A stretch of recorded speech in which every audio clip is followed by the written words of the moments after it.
찬송가 9장 부르시면서 기도회 시작하겠습니다.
오늘 본문 말씀은 우리 사무엘서 4장 12절에서 22절까지 말씀이 되겠습니다. 제가 봉독하겠습니다. 당일에 어떤 베냐민 사람이 진영에서 달려나와 자기의 옷을 찢고 자기의 머리에 티끌을 덮어쓰고 실로에 이르니라. 그가 이럴 때에 엘리가 길 옆 자기의 의자에 앉아 기다리며 그의 마음이 하나님의 계로 말미암아 떨릴 즈음이라. 그 사람이 성읍에 들어오며 알림에 온 성읍이 부르짖는지라. 엘리가 그 부르짖는 소리를 듣고 이르되 이 떠드는 소리는 어찌 됨이냐. 그 사람이 빨리 가서 엘리에게 말하니 그때에 엘리의 나이가 98세라. 그의 눈이 어두워서 보지 못하였더라. 그 사람이 엘리에게 말하되 나는 진중에서 나온 자라.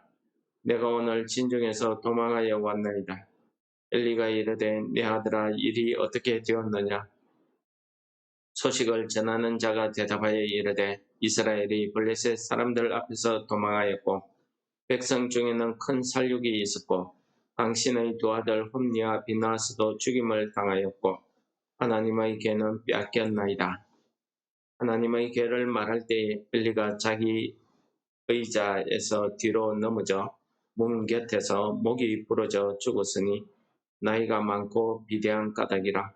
그가 이스라엘의 사사가 된 지 40년이었더라. 그의 며느리인 비나스가의 아내가 임신하여 해산 때가 가까웠더니 하나님의 괴를 빼앗긴 것과 자기의 시아버지와 남편이 죽은 소식을 듣고 갑자기 아파서 몸을 부풀려 해산하고 죽어갈 때에 곁에 서 있던 여인들이 그에게 이르되 두려워하지 말라. 내가 아들을 낳았다 하되 그가 대답지도 아니하며 간념하지도 아니하고 이르기를 영광이 이스라엘에서 떠났다 하고 아이 이름을 이가봇이라 하였으니 하나님의 괴가 빼앗겼고 그의 시아버지와 남편이 죽었기 때문이며 또 이르기를 하나님의 괴를 빼앗겼으므로 영광이 이스라엘에서 떠났다 하였더라. 네. 예, 어제 이어서 오늘 말씀은 엘리 집안에 관한 내용이 되겠습니다. 이스라엘과 블레셋의 전쟁이 이스라엘이 패망하고 하나님의 언약궤가 빼앗겼습니다. 그래서 오늘 본문 말씀에도 보시면은 하나님의 언약궤가 빼앗길 때에 엘리의 마음이 떨렸다고 이렇게 이야기하고 있습니다. 아마 아무리 영적으로 어두워도 깨닫지 못해도 엘리는 이스라엘의 사사 그리고 대제사장으로서의 그의 위치는 아주 대단했던 것 같습니다. 사사였기 때문에 그런지 몰라도 엘리는 여호와의 괴로 인해서 자기가 근심했다고 이야기하고 있습니다. 하나님의 괴가 어찌 되었는지 근심했다는 것입니다. 하나님의 괴를 가지고 갈 때에 아마 엘리는 대단히 이 일에 대해서 그렇게 승리의 기쁨 이런 것보다는 아마 빼앗길 것을 염려하지 않았나 그런 생각도 듭니다. 어쨌든 엘리는 오늘 이 하나님의 괴가 빼앗겼다는 소식을 듣자마자 그가 자기 의자에서 넘어져서 목뼈가 부러져서 죽었다고 이야기합니다. 물론 나이가 많고 또 비대하다는 것은 몸집이 크고 뚱뚱하다는 소리죠. 그래서 원인도 있겠지만은 어쨌든 하나님께서 3장에 말씀하신 그대로 오늘 그 일이 이루어지고 있습니다. 그리고 오늘 비나스의 아내가 죽으면서 하는 말이 오늘 우리에게 주는 큰 메시지가 있다고 생각합니다. 이가봇, 즉 하나님의 영광이 떠났다라는 그런 뜻의 내용이라고 오늘 본문은 이야기하고 있습니다. 이스라엘에게서 하나님의 영광이 떠났다는 것은 하나님의 언약궤를 빼앗겼고 자기 집안으로서는 시아버지와 남편이 죽었기 때문이다 라고 오늘 본문은 설명하고 있습니다.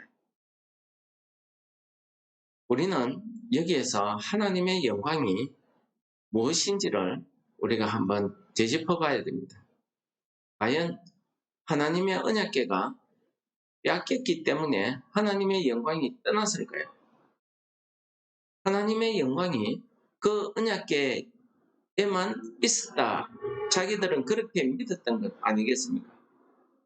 여러분, 하나님의 영광에 대해서는 시편이나 성경 온 부분을 다 뒤져보십시오.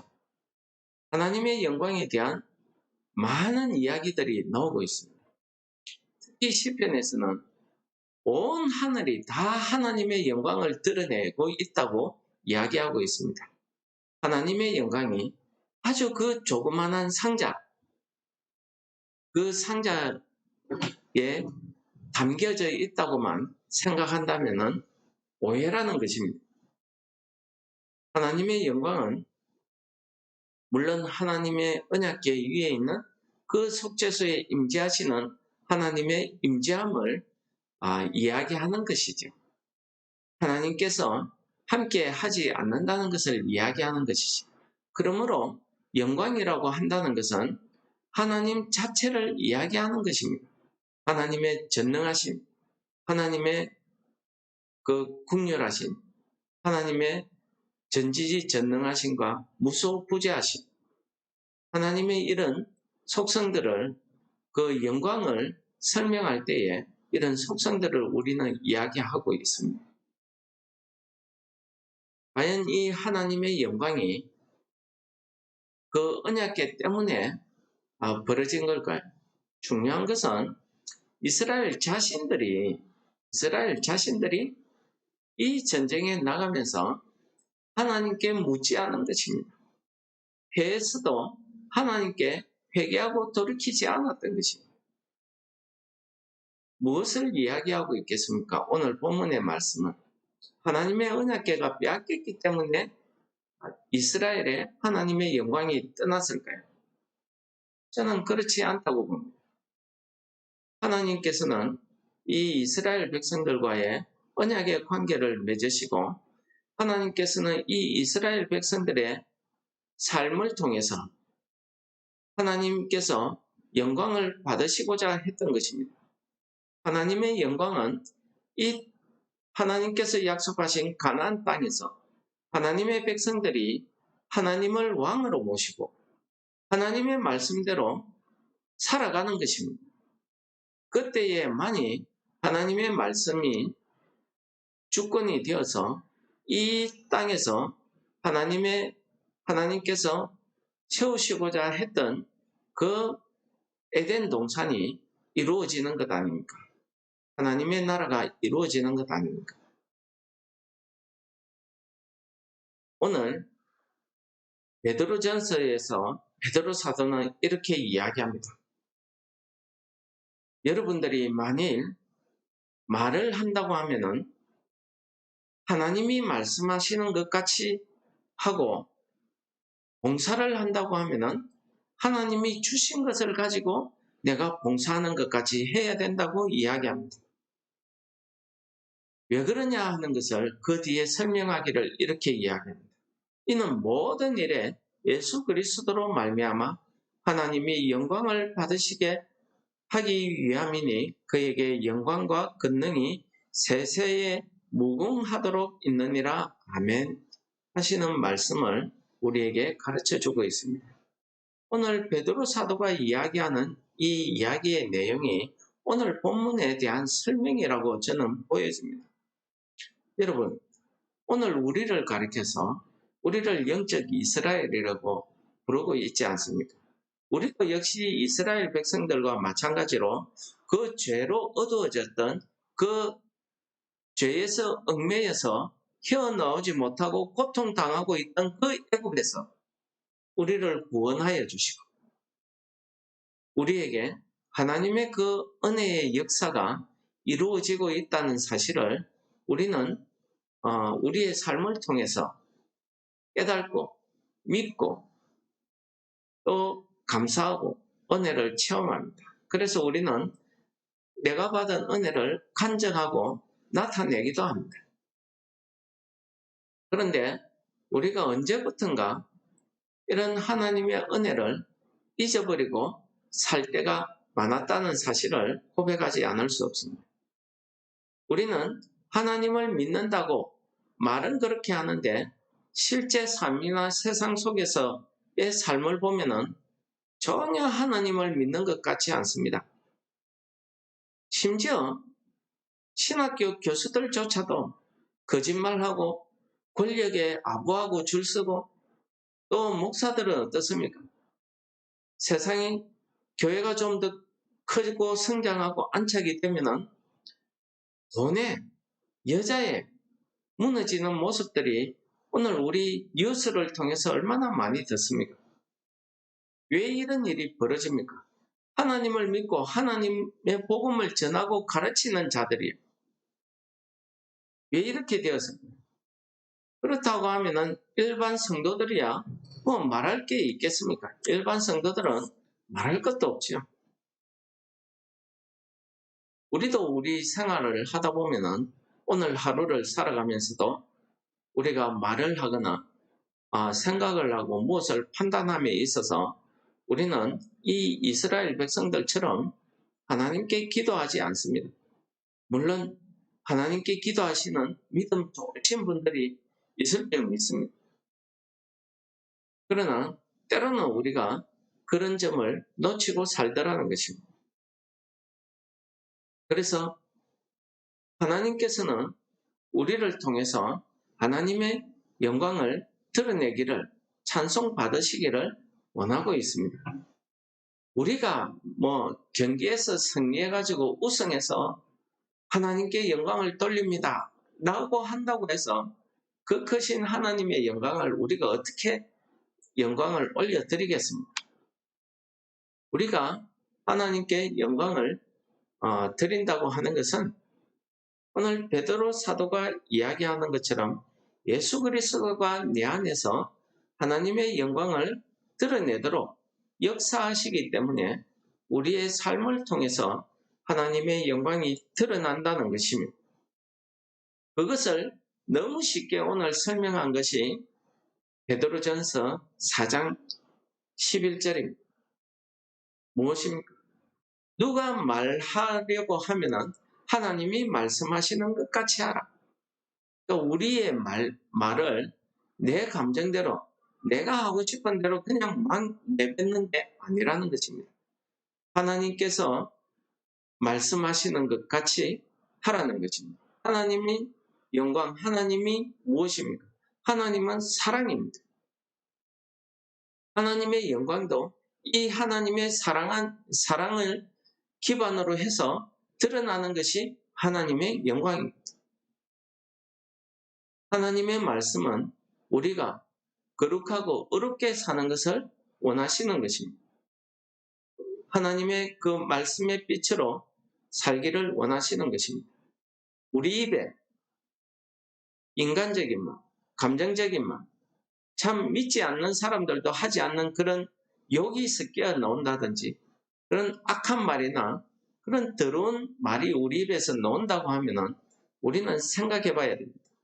과연 내가 하고 있는 이 말이 하나님의 말씀과 같이 거룩한 말인지, 의로운 말인지, 선한 말인지 생각해 봐야 된다는 것이. 그러므로 하나님의 영이 있는 사람들은 절대로 내 입을 통해서 악한 말, 더러운 말을, 욕을 할 수 없는 것입니다. 내 입에서 그런 말이 나온다는 것은 내 속에 하나님의 영이 아니라 악한 영이 역사하고 있다는 것을 우리가 영적으로 깨달아야 되는 것입니다. 그리고 또한 우리가 무슨 일을 한다고, 즉 봉사를 한다고 하더라도 우리 힘으로, 내 힘으로 하듯이 하지 말라는 것입니다. 우리가 봉사에 너무 집착하고 교회 일에 너무 집착하다 보면은 이 일은 어느 근사님이 있어야 되고 어느 장로님이 있어야 되고 이 일은 누가 해야 되고 이렇게 되는 경우가 많더라는 것입니다. 과연 그렇습니까? 그렇지 않습니다. 하나님께서 내게 봉사할 수 있는 마음을 허락하시면은 그 즉시 내가 하는 것이야말로 하나님이 나를 통해서 하시는 것입니다. 이게 하나님의 영광을 드러내는 일이라고 베드로 사도는 이야기하고 있는 것입니다. 그러므로 우리 힘으로 내가 물질이 있다고, 내가 능력이 된다고 하는 것이 아니라는 것입니다. 하나님께서 우리 속에서 봉사할 수 있는 마음을 허락하실 때에 우리는 물질로도 봉사하게 되고 내 몸으로도 봉사하게 되고 내가 할 수 있는 것으로 남을 섬기고 교회를 섬기고 하는 이 일들을 우리가 할 수 있는 것입니다. 결코 우리의 힘으로, 우리의 능력으로 하는 것이 아닙니다. 그러므로 모든 일에 있어서 내 안에 계시는 예수 그리스도로 말미암아 우리가 하나님이 영광을 받으시게 하려고 한다라는 말씀을 하고 있는 것입니다. 예수 그리스도로 말미암아 예수님 때문에. 그러니까 내 안에 예수님이 계신다고 하면은 우리가 내 마음대로 내 감정대로 살 수 없는 거지. 하나님의 말씀대로 실천하게 되어 있다는 것입니다. 내 안에 예수 그리스도의 그 능력이 역사하면은 악한 영도 물러가고 우리가 하나님의 사랑을 실천할 수 있는 하나님의 영광을 드러낼 수 있는 그런 힘이 우리 안에 주어진다는 것을 설명하고 있는 것입니다. 여러분, 하나님의 영광이 떠난 이 엘리 집안을 보십시오. 그 결과가 얼마나 비참합니까? 사울 왕도 마찬가지입니다. 하나님의 영이 떠나니까 악령이 들어오는 것입니다. 여러분, 우리도 마찬가지 아니겠습니까? 우리 속에 예수 그리스도가 계시기 때문에 우리는 말이나 우리가 봉사나 모든 일에 하나님의 영광을 드러내는 이 일을 할 수 있는 것입니다. 오늘 하루도 우리의 삶을 통해서 하나님의 영광이 풍성히 나타나는 한 날 되시기를 축원합니다. 영광의 아버지 하나님 감사합니다. 우리를 창조하시고 우리를 조성하셔서 우리를 통해서 하나님 영광과 찬송을 받으시기에 합당하신 하나님 아버지. 오늘 하루에 우리의 삶을 통해서 하나님 영광 받아주시고 우리 속에 예수 그리스도로 말미암아 우리가 말도 하고 우리가 봉사도 하고 우리가 모든 일에 예수 그리스도로 말미암아 행함으로써 우리의 삶을 통해서 하나님의 영광이 풍성히 드러날 수 있도록 우리를 인도하여 주옵소서. 예수님 이름으로 감사 기도드립니다. 아멘. 하늘에 계신 우리 아버지여, 이름이 거룩히 여김을 받으시오며 나라의 임합시오며 뜻이 하늘에서 이룬 것 같이 땅에서도 이루어지이다. 오늘날 우리에게 일용할 양식을 주옵시고 우리가 우리에게 죄 지은 자를 사하여 준 것 같이 우리 죄를 사하여 주옵시고 우리를 시험에 들게 하지 마옵시고 다만 악에서 구하옵소서. 내게 나라와 근세와 영광이 아버지께 영원히 싸움나이다. 아멘.